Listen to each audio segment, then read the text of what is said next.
Bom, gente, vamos aí à dilatação superficial. O que é a dilatação superficial? Olha, é uma variação da área. Variação da área, da superfície. Se eu tenho aqui, ó, uma chapa, certo? Com uma área inicial A0.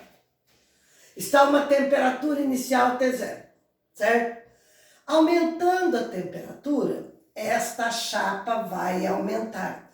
Vai passar para uma área final e vai sofrer ali uma dilatação. Olha, esse aqui é um exemplo, né, gente? Ó, essa parte que aumentou aqui é a dilatação da área.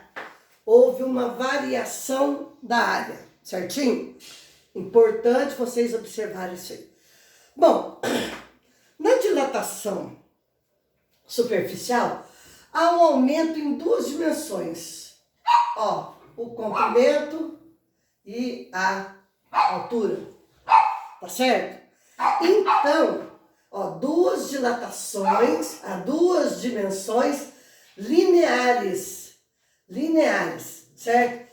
O coeficiente de dilatação superficial, ele é o dobro do coeficiente de dilatação linear, por causa das duas dimensões lineares que tem aí. Então, isso aqui é importante. Há uma relação entre o coeficiente de dilatação linear e o coeficiente de dilatação superficial, é que o coeficiente de dilatação superficial é o dobro do coeficiente de dilatação linear, tá certo? Vai aumentar duas dimensões, olha, como eu falei ali para vocês. Se eu tenho uma chapa com um orifício central, certo? Ao aumentar a temperatura ou reduzir a temperatura ali dessa chapa, vai ocorrer ali uma dilatação térmica. Aumentando a temperatura, a chapa aumenta, o orifício também aumenta. Importante isso aí, tá certo, gente? Variando a temperatura da chapa, né? Eu posso aumentar ali o diâmetro da chapa também. Isso é muito aplicado, gente. Olha, você tem um parafuso que está emperrado numa porquinha. O que você faz? Você aquece a porca, ela dilata o parafuso, sai. Tá certo? Isso é importante. Se você tem uma chapinha metálica que você não consegue encaixar um pino, né? Porque o diâmetro do pino quanto o diâmetro da chapa são praticamente iguais. Para você encaixar perfeitamente, o que você faz?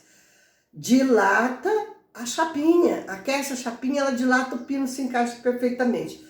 Ao resfriar, eles vão se acoplar perfeitamente, certinho? Olha lá, então, ó, dilatação superficial, variação da área. A dilatação é diretamente proporcional à área inicial, ao coeficiente de dilatação superficial, que depende do coeficiente de dilatação linear, e a variação de temperatura, ok? Tira um print aí, faça a anotação de vocês, tá bom? Bom, gente, vamos à dilatação volumétrica. Semelhante à linear, semelhante à superficial, então não tem muita diferença não. Olha, eu tenho aqui um sólido, né, em formato de um cubo, certo? Olha, ele tem aqui um volume inicial, a uma temperatura inicial. Se eu aumentar a temperatura desse sólido, o que vai acontecer? Seu volume vai dilatar, certo? Ele vai ter um volume alterado. Bom, vai ter o volume final aqui. Então, ocorreu uma dilatação volumétrica.